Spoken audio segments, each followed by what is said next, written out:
Good afternoon, and I guess for some people, good evening. Here we are, the emotional, and I know it's called the fitness factor, but Jeff and I in private discussions have renamed it to emotional health factor, which is the fourth one of the month. And this one pushed me. The reason being, you'll see, is that when it comes to the concept of emotions, I think a lot of people in the health industry, I want to say dismiss because that may be a gross exaggeration or an assumption, but the degree of importance placed upon these things opens up a Pandora's box that I find yields more questions within people than sometimes there are answers, because emotions are complex things. And, I was thinking about how to introduce this one as I was driving back home. And the universe is a funny thing in the way it shows you little signs and tests you here and there. I was driving on the 275 back into St. Petersburg, and it was trafficy. There was a guy who in his pickup truck was pretty close to me, and I just kind of saw this look on his face. And I was going a reasonable speed in the left lane. Maybe I could have been a car length closer to the guy in front of me, but it's the beginnings of rush hour. And I see this guy just starting to like get angry. So I do the double tap on my brakes, and all of a sudden he just freaks out, arms flailing, starts screaming at me, flies ahead, tries to cut me off. And I'm just sitting there minding my own business. I'm going, my emotions are being tested right now. So the long and short of it, for all of his energy expenditure, for all of his agitation, for all of the gas he used and the brakes he used trying to get ahead of me, I still ended up getting off the off ramp 2 cars ahead of him. So sometimes it just goes to show you that karma is, you know what, and conserving your emotions and having an awareness of your emotions in all times is something that really becomes a human superpower. Today, what I hope to expose to everyone is the importance of the concept of emotional wellness in the bigger discipline of health practice, because it's not something that is easily controlled with a double-blind placebo crossover study. I want to do a little bit more of a philosophical discussion today that shares some insights of what it is I use, not only for myself and my own journey with reconciling some of my issues from the past, but also in things that I've found to be incredibly successful, in these golden nuggets that have supercharged the success I get with people. Because you start to realize when you go deeper and deeper into the realms of science that excuse me, knowing all the different mechanisms of action and the physiologic interplays between different things is invaluable, because you can see patterns in a way that maybe other people can't because they haven't put in the time. But you start to realize that every problem that someone presents to you is not purely physical. And what happens when you have to reconcile that which is non-physical is a challenge that you're having to deal with. I think the only inevitability is to get a good deeper understanding about what non-physical means in the way that's tangible for us to wrap our heads around, to better then prepare to support our clients. So I'm not a mental health professional. I'm not a psychotherapist, psychologist, have no specific designations, but I do a lot of reading and research. And I believe that all humans have this superpower called empathy. And I think if we can open our hearts and become more empathetic to the client and the situation the client may be presenting, you'd be surprised the lack of sticking point that you may encounter when it comes to working with someone and moving them forwards. So what is an emotion? There are questions that I ask all my clients, and I ask them, before you're emotional, where was that emotion? Like, where do emotions come from? Usually they go, I don't know. And I say, when that emotion is done with you, where does that emotion go? No idea. And I think this is one of the most enigmatic things about not only considering this in health, but being human, is we kind of are like this transient pass-through for this concept of a feeling that is tied to a specific sensation or experience inside of us. And from a perspective of framing things, I think this model right here is one of the best starting points, because we see that if you look above the line, everything above that line we could decree positive. Everything below that line we could decree negative. So there very much is a black and white, a yin and yang aspect to this concept of emotions. And I think the thing that sets us apart from other creatures, because when you look at the anatomy of other animals, like they all have stomachs, digestive tracts, lungs, there's a lot of similarity. our ability to experience and process complex emotion and have that complex emotion influence our experience of reality is the thing that makes us very much human. And it's also the thing that I think is a huge, I don't know if I want to say a blind spot, but we'll call it an impetus in the aspect of what makes someone unwell. So the higher up you move on this emotional spiral into the ascending category, I think the ultimate manifestation really is love. And then anything that goes down to the bottom, the deep depths of guilt, shame, fear, stuff of that nature, there are patterns that come along with these things that are mirrored in the physiology. And that's something that I really want to introduce today. So there's a saying that I like. It says, well, dreams and desires are of the mind, emotions, feelings actually exist within the body. These are things that are very much real to us. And the hard part about emotions is if someone uses the term happiness with you in conversation, you don't know what their experience of happiness is from a feeling perspective, from an experiential aspect of things. But we use these words and we use this terminology to converse about all kinds of emotions, but we don't know what it really feels like to experience that in someone else. So, this is what kind of awoke me to the idea that we're much more than this simple meat suit, this physical avatar that we go, around the world with. But there's so many little clues when it comes to common colloquialisms in common language. Like when they say, oh, that person's hot-headed, all of you instantly know what someone who's hot-headed means. Like, ooh, careful what you say, he may explode. Or when you have to do something that's a really big deal and you get those butterflies in your stomach, quote unquote, before you go on stage or before you give the performance or the presentation. Why are those there? What aspect of your physiology is generating those experiences, and why is it actually happening? What's the message for you? When you hear bad news and you feel that big drop in your chest that goes into the pit of your stomach, when someone's like, oh, my heart sank when I heard that, that is the body trying to describe to you, in my opinion, that it is also a part of this experience, not only on an emotional level, but a physical level in response to specific emotions. And then it goes the opposite way. Like, why is it we want to just scream when we're on a roller coaster, for example, or when we get good news? So I look at these common terms as ways to give us hints that our physiology and that which is non-physical is really one and the same. They're very much connected. And if we stop and analyze a lot of these things that we probably throw around as common terms in our daily language, we might realize that they're actually clues for us to better understand not only humanity as a whole, but our ability of experience of this thing we call life. So it really is a mind-body connection. And what I've really reconciled is I used to think that from a physical problem, the physical symptom or the physical manifestation of disease was purely a physical origin. Oh, it was only nutritional deficiencies, or oh, it was only, accumulation of toxins, things of that nature. But think about what instantaneously happens to how you feel when you're delivered bad news. That changes things. And when you start to work with clients more deeply and you start to ask them a lot about their past, their experiences, the things they describe to you, if you notice how their facial expressions change, how their body language shifts, their tone of voice may change, they start to show you what really comes along with their experiences. Because I think everyone here could correct me in saying that there is absolutely no influence that's a negative experience from feeling sick. If someone is unwell, there is an emotional causality that creates a positive feedback system in someone's, experience of being ill. So the illness with the negative emotions accompanied with it can drive further perpetuations and developments of those illnesses. So I think it's really important as human beings, if we want to experience our ultimate manifestation of health, we have to learn to relate with our feelings and able to tap into our bodies so we can get ahead of these things. Because my personal philosophy is when it comes to an illness, once it's physical, that's the last area of manifestation.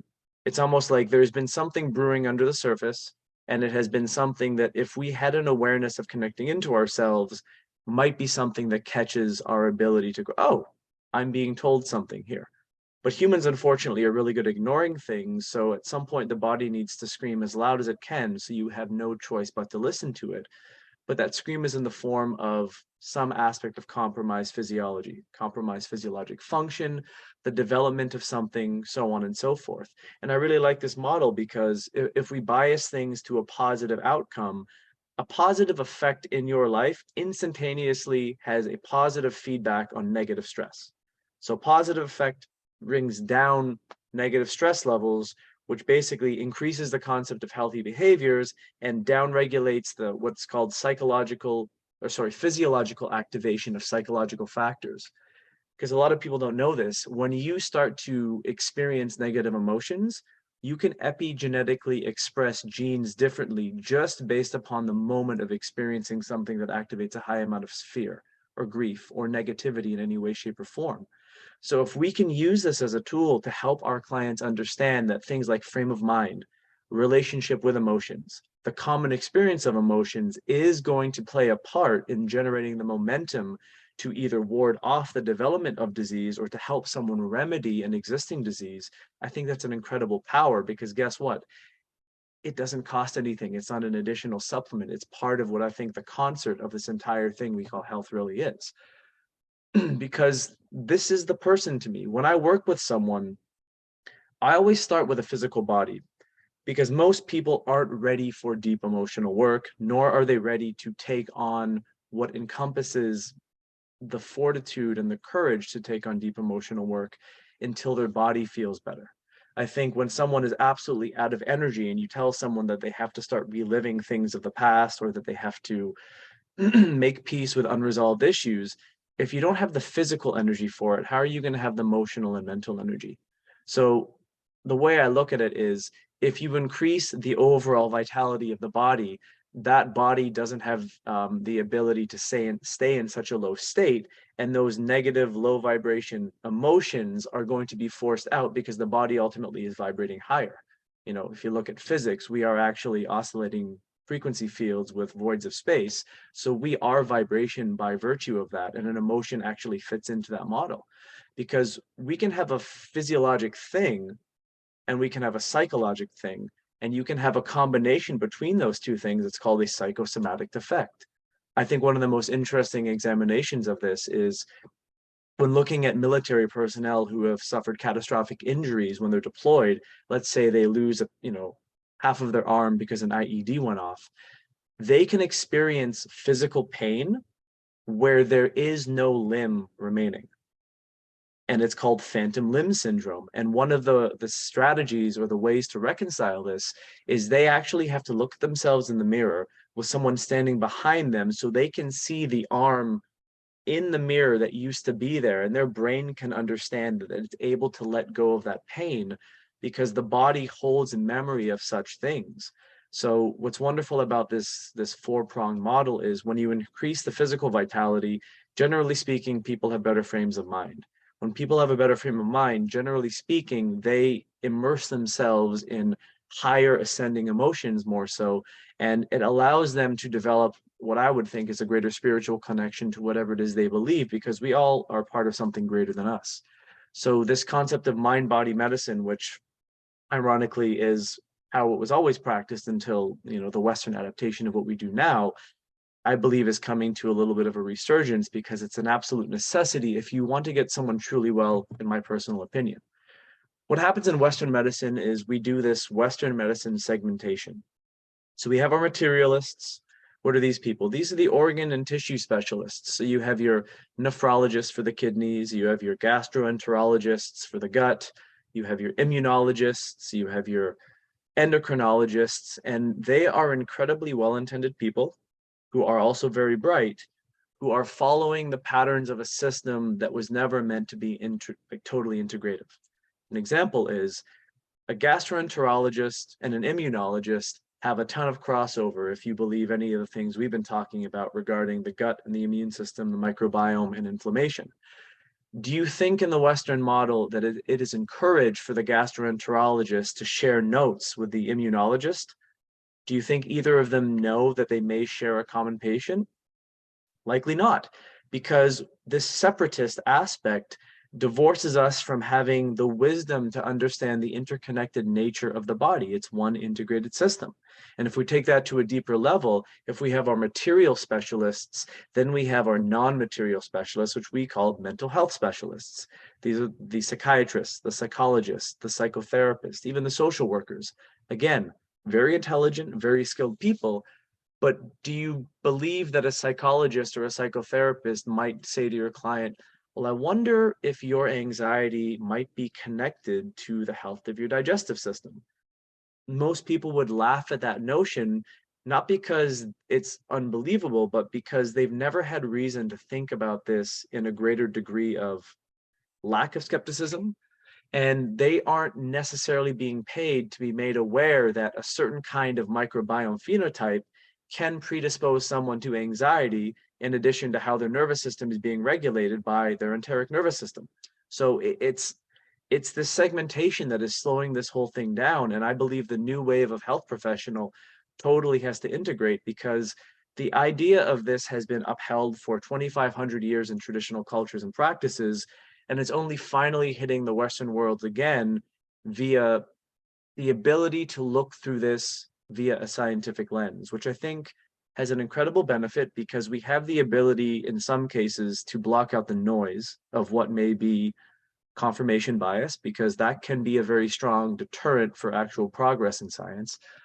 But there's also aspects of this that are entirely anecdotal. And I want you to all think of a client in your mind who you may be struggling with.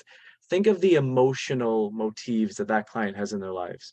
Think of what they bring into your office or on the Zoom call every time you talk to them and they're struggling with their physical health. Do you see any connection or correlation there that might make you want to potentially explore asking this person some more questions, or maybe looking at integrating with someone else who's a professional to truly collaborate where both of you stay in your lanes and provide this person a greater degree of service so they can heal themselves? Because fundamentally, it's the person that heals themselves, I believe. It's not the practitioner. We're a guide. So if you look at the traditional practices, and I hope some people on this call or people who are going to watch this eventually are very much steeped in these disciplines, they all correlate and connect everything. So in the Chinese model, excessive emotions act as a stimuli which disturb mind and soul. So two parts of that aspect of the person that we looked at previously in the slides that alters the balance of the internal organs. So they believe that fundamentally excessive emotions can cause vibratory disruptions in an organ, which precedes a physical disruption in the organ. So chronic emotional stress is a cause of illness in the TCM model. Why? Because when you perpetually or predominantly bombard an organ with a common vibration that is not tuned to health, there's only so much bandwidth of tolerance that that organ has, which we talk about as well. The human body has all these compensation patterns until it loses all of them. So we start at A, and once we get to X or Y, it's pretty scary because we don't have any plans after Z. If the TCM model doesn't work for you, then there's the Ayurvedic model, which is looking at the major doshas. And at first, Ayurveda didn't really resonate with me when I was in school because I thought it was too categorical, oh, you're here or you're here.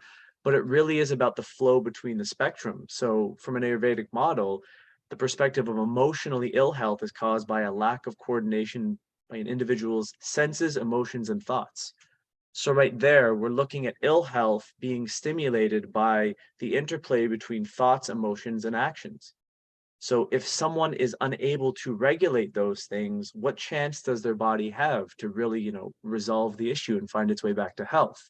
In this context, they say the heart and the mind are intimately connected. So that coherence, what's called head-heart coherence, which is now being scientifically validated by companies like the HeartMath Institute, we know that the nervous system in the brain isn't the only one in the body. It's the central nervous system, but there are other nervous systems. When they're able to synchronize and oscillate frequencies and communicate effectively between them, then the body has an incredible amount of bandwidth for vitality. Because in Ayurveda, the heart is the seat of consciousness. And if you look at what the new wave spiritual movement is talking about, we're trying to open our hearts to things. We're trying to live from a place of love and not be in judgment. So it's interesting that this 2,500-year-old plus philosophy was looking at the exact thing, which is now being, brought around full circle in terms of how we're looking at bringing back health in a truly holistic and systemic manner. If you don't like the Ayurvedic model, then you have the chakra model. And I used to poo-poo this stuff so much until I realized that all of a chakra is actually denoting is the concept of what's called an energy center. So each chakra at the center of it has an organ, and each chakra has an ability to create a pairing, a yin and yang or a masculine feminine pairing. And the coordination and communication through these chakras allows energy to flow properly through the being. And each chakra in and of itself has what's called a shadow motion. So the first chakra, the root, the base one, is associated with fear. The second one, your emotional expressive chakra, your creative aspect, is associated with guilt. The one I see probably most jammed up with people when I actually use what's called the neural check and I scan them. The third one is your willpower action center, and that one's owned by shame. The fourth, the heart, is owned by grief negatively. The fifth, the expressive aspect, is owned by lies. And when I say own, means you're closed. The sixth is the illusions and the ability to not see things for what they really are. And the seventh, the one that actually connects us to all that is connected with attachment. So there are certain practices, certain frequencies, tones, certain foods, certain supplements that work with these centers. And the thing that really made me look at this as a valid alternative to assessing how someone may be presenting themselves to the world is at the center of each chakra, you have a major organ. And, if you want to go with them, the root is, the base of the spine and the reproductive system. The sacral chakra, the reproductive system, the kidneys and the adrenals. The third one is the stomach, the pancreas, the gallbladder. Fourth one is the heart and the thymus. The fifth is the thyroid. Then you have the pineal and the pituitary. The common theme with all of these organs is they secrete hormones to communicate around the rest of the body, and they're all encased centrally where the nervous system runs up the spinal cord. So might it be that these things are very, very differently describing things that we accept to be generally understood principles within science? East and West don't say different things, they say the same thing very differently. And I think there's an old saying that when you change the way you look at things, the things you look at start to change. So for me, looking at mind body medicine, it can take on a traditional model, but then there's also the emotions and the epigenome. We know that if your mother had a traumatic experience and her mother had a traumatic experience, that can cause epigenetic changes in you, the baby, that you're born into or born into the world with, and they predispose your ability to develop your relationship of cognition, emotions, and behaviors. So the epigenetic expressions are passed through. And when you hear the term transgenerational trauma, it's not just talking about emotional traumas, it's not just talking about behavioral habits. It talks about how the influence of emotions are strong enough to influence the mitochondrial DNA and the genetic material of that baby on both sides. It's not just the mother. The reason I say maternal is there's more of a strong genetic transfer from the maternal side. But nature versus nurture is an interesting conversation here, because ultimately what we have to come into the world with predisposes us to likely being a certain way from an emotional or a personality perspective. And that might impede us in our ability to get well if we don't identify those patterns and find ways to unlayer that onion or unravel those things and heal those aspects in ourselves, which are non-physical. And this is probably one of the most important parts, because this kind of syncs everything together. So in the mind body medicine perspective, and this is just a term that I'm laying out with it, there's emotional communication with the three brains. And the interesting aspect is, science gives rise to the major brain, which is the one floating around in our skulls. And yes, it is the most neuronally dense. It's got 86 billion, think about that for a second, billion neuronal connections. And this is the seat of logic. If you ask someone a question, and this is how I always identify how someone's default way of relating with the world is, if they say, I think, they're using their brain. They're using logic, cognitive associations, and the ability to parse out this and that to make a decision. And what's wonderful about this is when we're not emotional, I think is very, very strategically accurate. And we're great at using an I think model for someone else's problem, because when it's someone else's problem, oftentimes we don't get emotionally involved unless we're a highly empathetic person. So I think is wonderful, but the interesting thing about the brain is I think gives rise to the concept of polarity, because there's the solution and then there's either right or wrong, this or that, black and white. So when it comes to things that resonate with us, sometimes the brain can become our biggest enemy because if we have a little bit of a dysfunctional thought pattern and we don't have good emotional regulation, the logic that we're looking for is very fleeting. So then we have the second brain that everyone knows about. This is the enteric brain, or the enteric nervous system. What's interesting about this is if you sever the vagus nerve, which is the main connection branch from the head brain to the gut brain, this enteric nervous system is still able to function entirely on its own and intercoordinate its functions. So this is where, when you say, oh, I have a gut feeling, this is where this comes from. This brain really does talk to us. And think about this as a model. If you were dropped in the wilderness and you had nothing on you and you had no idea where you were, other than whatever knowledge of wilderness survival you may have watched from Bear Grylls, I would not be using my head brain. I would be using a lot of my gut brain because I would be wanting to sense for safety and sense for what it is I feel I need to do in order to conserve my ability to survive. So these two brains talk, but when someone talks a lot in body sensations and feelings, that tells you that they're getting away from the head brain, they're getting into the gut brain or potentially the heart brain. So the gut brain is here, it's talking about self-preservation, mobilization. Your gut is what acts instinctively when you need to be instantaneous in your reactions. You know, if someone pulls a knife on you in a back alley, it's your gut brain that's going to make you move and respond as appropriately to your head going, now this person is 20 feet away from me. If I start 5 steps ahead of him, I don't have time to do that kind of stuff. But the heart brain is the most interesting one. The heart brain actually is a bundle of 40,000 different neurons that is conserved very close to the synatrial node in the heart. So it's basically brain tissue, neuronal tissue outside of the brain interacting with the heart. And this is really the area of emotional processing and our connection piece. So when you say, oh, I have an open heart, this is someone who has the ability to think and experience and feel through this brain a lot. And people who have this kind of way of relating with life are highly empathetic. They feel a lot of the things that other people experience in their own way. Having the ability to tap into all of these, I believe, is a human superpower. Our society promotes us to have cognitive intelligence, cognitive consciousness. So the ability to be logical, left brain, analytical, very masculine, not male, masculine in a way of relating with the world. If you can find a way to sync the three of these by learning to drop into yourself, understanding your sense of emotional relationship with emotions themselves, relating with things around you, with the world at large, and feel through your heart rather than think logically emotionless, I think you can actually become someone who can be very beneficial to helping other people heal from their past traumas.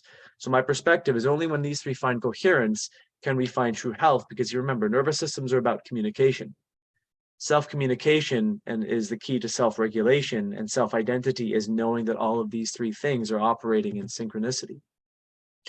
But it is a scientific talk after all, so we do need to bring a little bit of studies and science into this. So this was a study done in Finland, I believe, where they asked just over 700 people to describe the area of the body and the associated intensity of the sensations and the sensation style itself in response to the 6 basic and the 6 what they call more advanced emotions.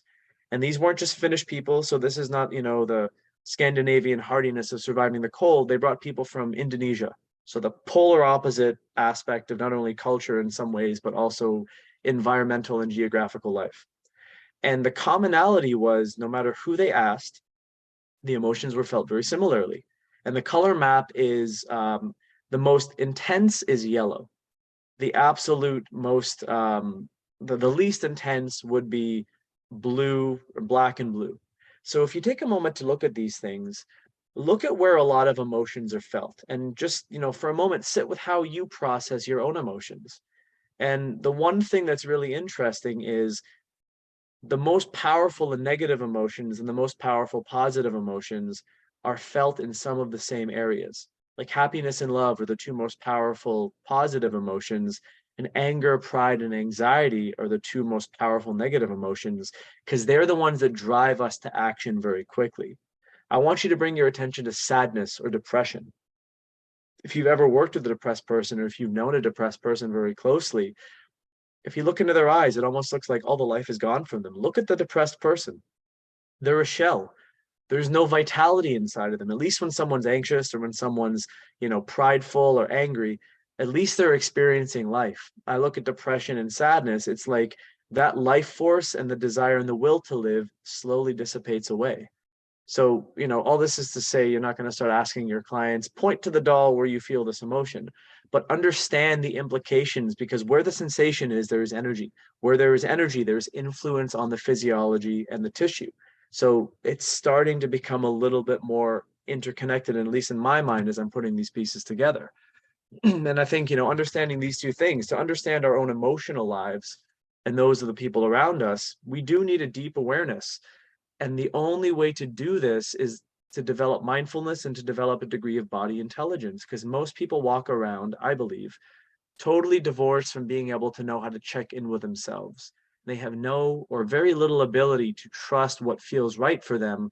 And every time they don't trust something that feels right for them and they use logic from what someone else told them it should be, it's actually getting away from being able to be authentically who you really are.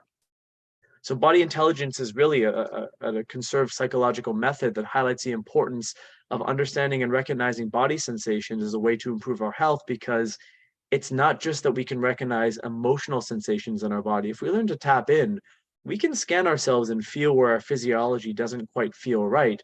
And then we can start at least digging into that. Why is that? How long has this been there? What is the pattern of this thing? And it can give your client more information, subjective, of course, to relay to you, the professional, so you can do a deeper analysis.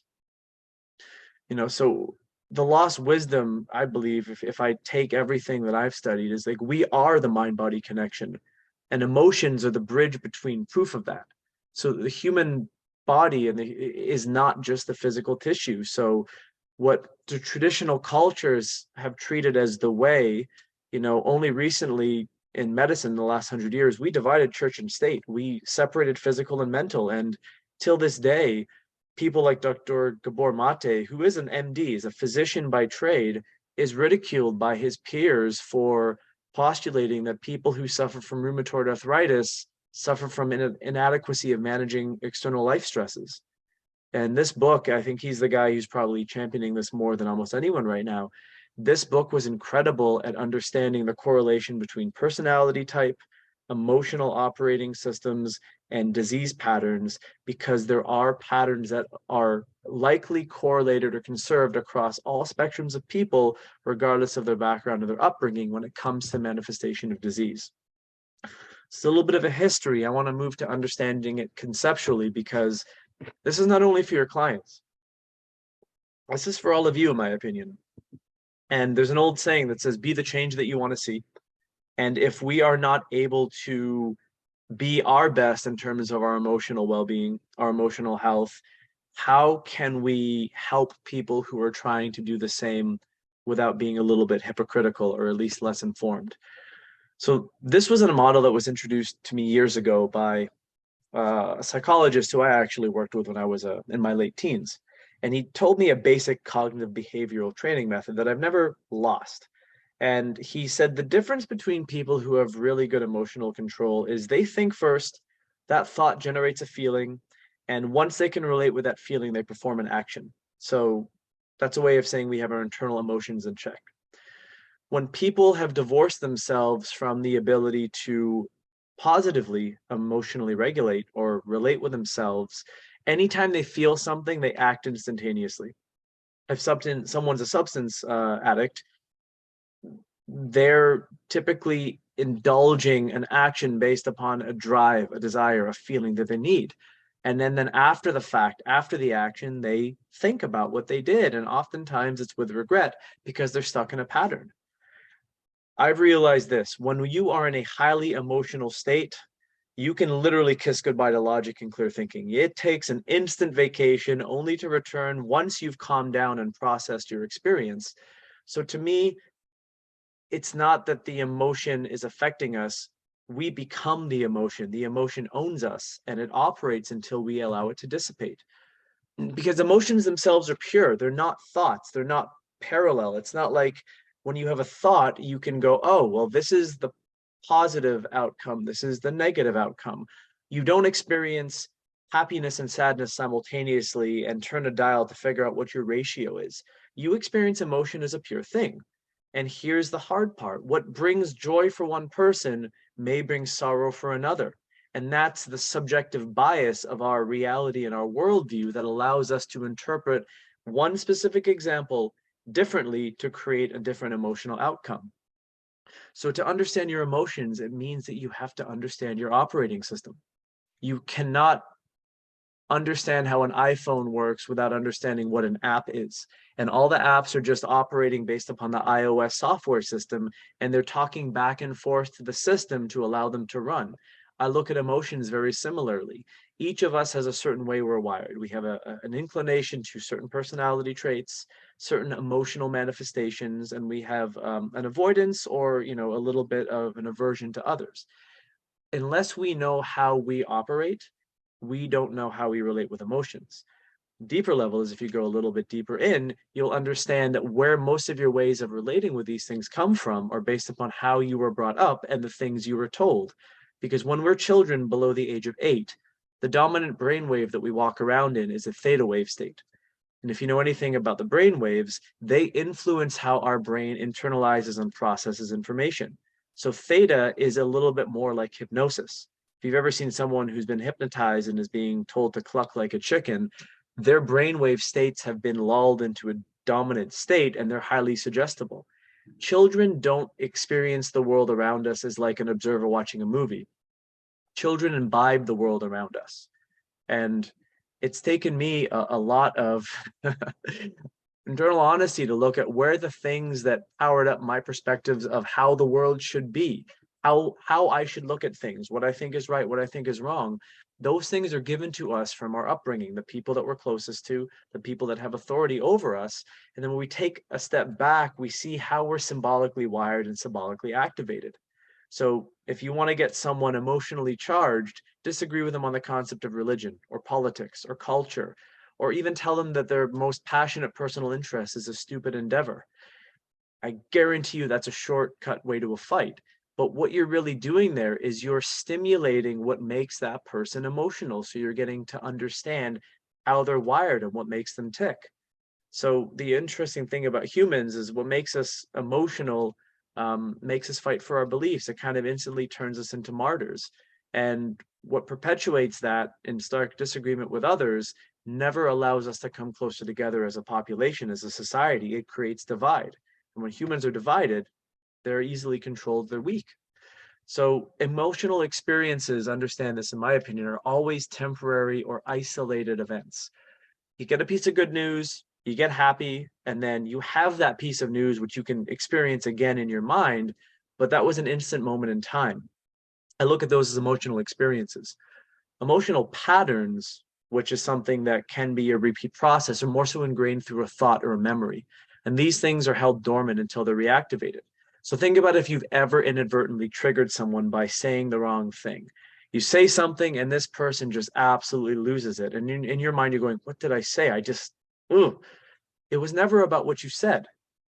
It was about what you activated in them that has been conserved, that your way of saying things was the trigger. Essentially, you inadvertently poke the bear. And this pattern will likely be conserved into someone until they figure out how to move it, clear it, or totally unwind themselves from being owned by this emotional pattern. And there's a really good book called The Body Keeps the Score that understands what happens when people are going through trauma and how you have to relate with and heal trauma, because until it's dealt with, I believe it's conserved. And if that frequency is moving around your field and that frequency is in stark contrast to the direction you want to go, it's also going to be the rate limiting step to your ability to achieve a higher state of health across the board as a person. So emotions as a way to relate to our health are a really important talking point. And these are questions that I think we should all ask ourselves. What emotions do you relate with predominantly in your waking reality? When you get quiet, what is it you feel most often? Or what thoughts come into your mind? And what is the flavor of the thought? Is it something on the descending list? What emotions are easily triggered in us subconsciously? Are we someone who's quick to anger? Are we someone who's very joyful when someone in our world is doing really well, even at the expense of us not doing as well as them? Understanding that stuff lets us get into our subconscious minds, which really is 90 to 95% of what's going on. I mean, I'm going to bring this all to your attention. You're sitting here listening to me. So your conscious mind is distracted by the sound of my voice, the funky lights that I put on in my background, obviously, and then obviously the slide up on the page. But your subconscious is still thinking about other things, which means a part of you is not fully here. And whatever that background noise is what predominates your subconscious waking reality. And what emotions do you feel towards the world, things, people outside of us? Because if you're quick to judge, if you're quick to make a positive and negative, if you're quick to take the wind out of someone's sails, it also says a lot about where you are. And then the most important question, which is bolded here, is what emotions do you reflect internally? And this is what I do believe. If we can't find self-love and love for our existence, we can't be healthy because that's an inside job. We think that people outside of us can provide us love, which of course they can. But I believe that, our internal reality is mirror projected outside of us. So what we have internally will be projected and acted out by the people outside of us. And this is a huge area of opportunity because this instantly never allows you, in my opinion, to be a victim of anything because everything can be seen as your creation. And when you start to do the internal work and reflect more positively inside of yourself, guess what? The outside world shows you the same thing. But there's more to it. If you start to do the internal work and reflect things positively inside of yourself, all of a sudden, if you love yourself, will your body maybe feel better? Will your symptoms start to ameliorate themselves? Will you potentially start to express a greater degree of physical health because emotionally and mentally you are in a better place? I think absolutely. So defining our relationship with emotions, and I won't go into this too much, but this is a very basic premise and principle that I look with. It's sitting with emotions, meaning if you are feeling emotional, don't deny it because it's there for a reason. It's there to teach you something and it's there to tell you something, to make you aware. And you need to fully express that emotion or else you're going to do what most men do is they just stuff it deep down. It's like taking a bag of garbage, throwing it in the closet and shutting the door. Garbage bag gone. Yes, the garbage bag is gone. But what happens in a week when it starts to stink? So expressing those emotions is essential to not hold more garbage, but expressing those emotions at the person who may have triggered them might not be the best thing because you might create a negative dynamic that starts something different. That person is just showing you what the opportunity inside yourself is to process and understand the emotion. And then fundamentally, it's the simple act of letting go. And I say simple tongue in cheek because there's an old saying that I like to say, simple and easy aren't synonyms. So it is a process. But if you know how your patterns are wired and you know that this is an internal job rooted in mindfulness and awareness, you can really understand that you can move mountains inside of yourself, but to the outside objective world, it may seem that nothing else has changed. So what does go on in the physical side of things? Where do emotions come from? Well, people say, oh, it's the limbic system. It's like, well, the limbic system is a structure in the brain that allows us to experience the aspect of emotion that, we can. It allows us to distinguish happiness from sadness, so on and so forth. And having a functional limbic system, which is the thalamus, amygdala, hippocampus, and hypothalamus, the interconnected point between the four, having a healthy amygdala is essential. So if someone is dealing with gut inflammation, you're likely dealing with brain inflammation, you're likely dealing with autonomic nervous system dysregulation. So someone's emotional irregularities may actually be compounded or strongly highlighted by some physiologic issue that we could call neuronal inflammation. But understand that this is where information gets processed. It comes in, the afferent and efferent pathways of the nervous system allow us to intake information. The brain, which is the grand, processor, interprets the signals, which, if you really think about it, are nothing more than vibratory waves.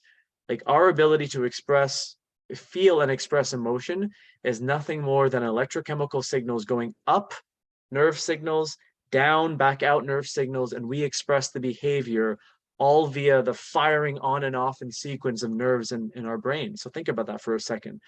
The experience of emotions are actually somewhat like binary code of the flashing sequence of a neuron turning on and off in relation with other neurons. But this is how we're able to experience emotions. This is not where emotions come from, but I want to highlight the fact that If the physical tissue is unhealthy, which kind of strengthens my initial theory, if the physical tissue is unhealthy, how do we expect to be at our mental and emotional best? Because we know that there is a very strong connection between the axes of communication. And the one thing that comes back to this is how the nervous systems interrelate and communicate with each other. If we have issues at a gut level, if we have a gut microbiome that is dysbiotic, then all of a sudden the modulation of our autonomic nervous system is going to change our enteric nervous system. If that breakdown of things like motility and secretions of digestive enzymes and hydrochloric acid are downregulated, then we're going to have an increased level of permeability in our guts. We're not going to move nutrition through our system as effectively, and we're not going to move waste out of our system as frequently. And then as a result of that, we're going to dysregulate the entire human body, because one system has the ability to cause causal changes in all other aspects. If you look at Chinese medicine, for example, they'll say, well, if someone is experiencing grief, it's going to negatively affect the lungs. But the lungs' counter-regulatory organ is the colon. So if they're unable to release their bowels, not only are they not physically processing waste, they're likely not mentally and emotionally processing these wastes, which is why they needle various meridian channels to try to stimulate peristalsis and get the bowels moving again. So, research is also starting to look at these questions and these concepts, and they're trying to design studies around, can we correlate X with Y? So emotional well-being and gut microbiome profiles by enterotype. And an enterotype is the patterns of the coming together of a community of microbes in a specific system. So this was a study done in, I believe it was South Korea. So there's findings where together the current findings highlight the enterotype specific links between the gut microbiota community and emotion in healthy adults, and suggest the possible roles of gut microbiome in promoting mental health. So think about this. If we are nothing more than the ultimate expression of all the systems coming together, is it possible that our gut microbes also have the ability to influence how our enteric nervous system experiences emotion? Can it cut us off from our own gut feeling? Can dysbiosis potentially drive negative abilities to trust ourselves because we've lost that sense of gut feeling inside of us? I believe it's true, because generally speaking, when you find someone with severe dysbiosis, they probably don't have the greatest motivation and feeling about themselves in life because they feel so terrible all the time. So when it comes to working on our emotional fitness, there are a multitude of different ways. I'm going to briefly touch on these as jumping off points, and we can leave some time at the end for questions if people want to stay a little bit longer and ask some personal questions.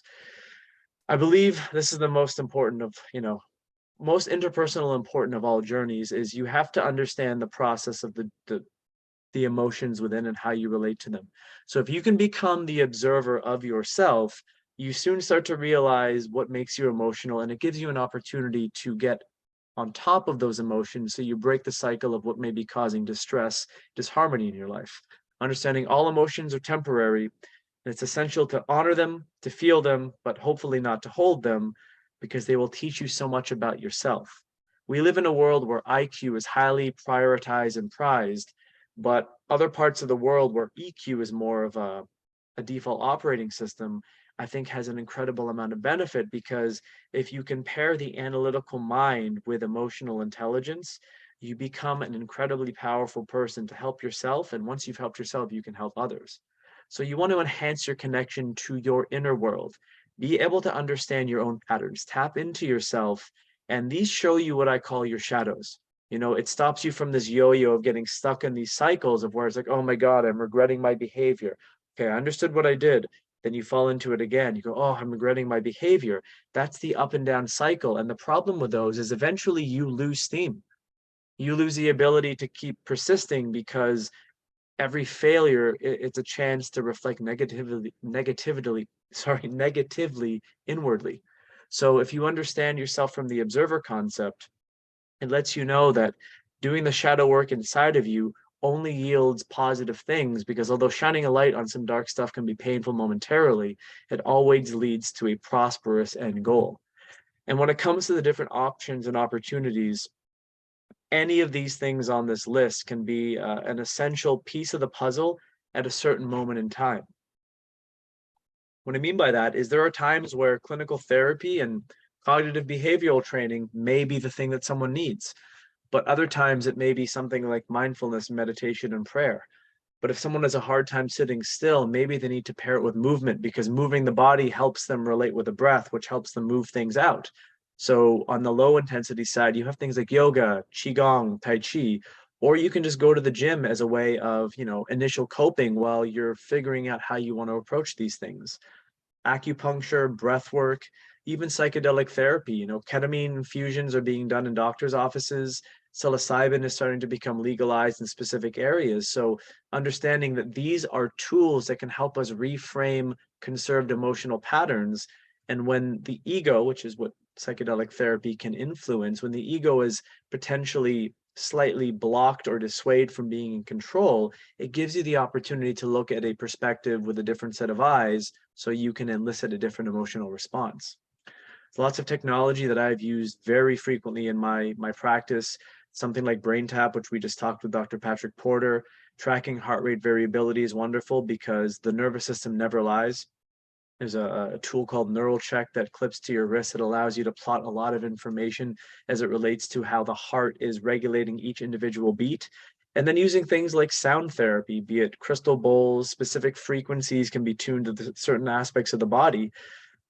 And then just doubling down on physical well-being, making a point of caring enough about yourself and making it very prioritized that your physical health never takes a backseat to something else, because that's compromise. And if you're in the game of perpetually compromising, you can never make lasting facilitating change. It's an old saying that says short-term motivation leads to failure. How do you implement these things in a sustainable manner? The last thing is being radically honest with yourself. So if you're not radically honest with yourself, that's where the illusion comes in. And ultimately, if you want to make a change, sometimes you have to see things for what they are, not what you want them to be. So when it comes to the physiologic approach, how do we approach it within the Master Supplements US Enzymes catalog? We have to understand that this bottom-up, top-down context has been, heavily encouraged in our systems thinking, because it can be looked at in an emotional or a mental context where it's like, oh, the stress is there, I'm identifying it, and I'm understanding my physiologic response. So when it comes to emotions, we have to know this stuff to be well-rounded, but we also need to stay in our lanes as physical health professionals at our core and give someone an intervention that may be synergistic. So it's top down, bottom up. If we have good mental health, we likely have good gut health. And if we have good gut health, we have to have healthy microbiota. So when I'm looking at a top down intervention, I still bring it back to the master philosophy, because, if someone is extremely mentally disturbed, I don't think they have a hope in hell of having a strong functioning digestive system. So everyone on the planet needs to eat, no matter what condition they're dealing with. Make them more able to break down the food that they need and make the necessary food changes to get the garbage out of their diet, so that you're not perpetuating the potential problem, may it be sourced from food sensitivities, legit food allergies, the ingestion of toxins, and the ingestion of highly processed foods and preserved foods. Once that's taken care of, we have two remaining aspects. We can look at the bottom up aspect, and we have probiotics and prebiotics, and we've talked about this at length. We can focus on different segments of the digestive system when you get to know the different products in the portfolio. If you assume it to be a primarily colonic thing, then you can start with True Bifido, but you don't need to throw the baby out with the bathwater if True Bifido doesn't work. Maybe it's Theralac Pro that they needed because it was predominantly colonic, but it was, small intestine as well. The other aspect is true. Typically, people who have things that are emotional, mental disturbances, I find, have dysbiosis, candida, parasites. So maybe they need, a good solid HCl plus enzyme, True Flora, and a cleanzyme, because you want to clean out the disturbed material in their physiologic tissue. And then you know that inflammation is always part and parcel of all this stuff, because if you have a leaky gut, you likely have a leaky brain, which means you have toxic material floating around in your circulatory systems. So we have the modulators of inflammation. Youthzyme, I think one of the most underutilized products that we have, is a powerful modulator of systemic inflammation. Betazyme helps to entrain the immune system, hopefully to be more tolerant of things. You can use sulfurazyme strategically, and all of our proteolytic enzymes have the ability or the influence to be able to target specific areas of the body. But what about beyond the physical aspect? What can we bring from this lecture into the clinical side of things? Well, if you're not a mental health professional and you don't feel comfortable giving advice, the cool part is you don't need to talk. Let your client or your patient tell you their story. Let them talk. And when they're talking, start making specific correlations. Start asking them, like, did you notice that the onset of these symptoms really intensified after this big life event?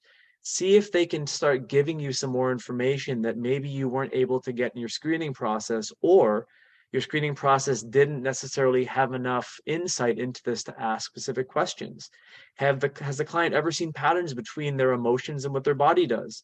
Do they have diarrhea that follows a highly stressful period at work? Or when they get into a fight with their significant other, do they start to get constipated? Are they holding this? Are there unidentified triggers in their life that connect to their illness? It's like, oh, did I have something that happened to me when I was 16 that I totally forgot about, and I've never actually been able to revisit it? And as I'm getting closer to dealing with my illness, maybe I'm having to go back and deal with some of my past and understand what's psychosomatic. It's very easy to trigger a psychosomatic response in someone. And a lot of times, people's physical things are more psychologically conserved than they are physical drivers, but because they can feel them in their body, they think it's purely physical. The other aspect is building what I call a health commune. We are so segmented in our practice. And what's wonderful about our practice of health is we have individual expression, but we can't be everything to everyone. You can be a good generalist. My practice is I'm entirely a generalist at this point. My specialty is having no specialty because I'm into the interconnectedness of the human body. And I study things not to know them to their absolute depth, but to know how they relate to everything else. So how can you collaborate with a complementary health professional, not someone to replace you, but someone to provide a greater insight into something you may not be well trained in, to have a greater impact, to ultimately provide value to your clients and patients, because this is really all about health and healing. If we can start to incorporate some of these things, I believe we push the boundaries of medicine beyond where they're currently stuck, and we start practicing what I think is true holistic medicine. So don't be like Ron Burgundy. Don't keep yourself encased in a glass case of emotion. Let it out. Although he did do a pretty good job letting it out in that moment. Remember, milk is a bad choice. And with that, everyone, I thank you for your time. Oh, wow. 5:59 to the minute. That was just a happy accident. Nice work. Thank you, sir. I see we have a couple questions. No, we don't have a couple questions. I was not watching the chat because I wasn't busy being off somewhere channeling information. You were in the flow, the zone, man. All right. Well, does anyone have any questions? I have a few minutes if anyone wants to ask any questions, to kind of a speak now, forever hold your peace thing. But yeah, I want to thank everyone. We have our masterclass this month surrounding emotional fitness, Jeff. So what's that one all about? What's the date for that one? So it is April 25th, and Karen Mullins, who's I want to say the digestive warrior, just I know that she actually has the website, The Digestive Warrior, and her story. We certainly have a lot of customers who are coming from a similar background, a personal health journey that took them down one road on the like allopathic approach. I don't want to preface too much, but just for anyone, and she's got a great following and messaging aligns with us and everything we've been talking about for these past 2 years. So excited to hear more about her story. Anyone can check her out. In the meantime, it's like at Digestive Warrior on Instagram, and she got a YouTube channel. But that'll be at the end of the Warrior. Right? The Digestive Warrior. She's like the Highlander. There can only be one. So yeah, April 25th at 6 p.m. Central Time for that one. If you're in the Nashville area, please join us. We have an in-person event in Nashville the week of the 21st, the weekend of the 21st. Roland will be there himself. Even if you're not in Nashville, it's not too late to fly in. You can cool email city. us. Good food, good music. And yeah, also I guess we'll give a shout out the CDID event. It's like the ACA group, the Council. Oh man, I'm gonna botch their acronym. Sorry, guys, but we're a proud exhibitor and sponsor and working with them again this year. So we'll be down in Texas for that one. I think Austin on the 14th and 15th. So thank you everyone for Sweet. joining. We'll have rolling slides that were on here and the immediate recording from Zoom as soon as everything is downloaded, sent out Next tomorrow. month, we're back for physical fitness. I'm a return to my original form, so I'm excited for that. So as always, thank you everyone. We'll hope to see you next month. And Jeff, thank you for hosting as always. Awesome. Thank you. All right, guys. Till next time.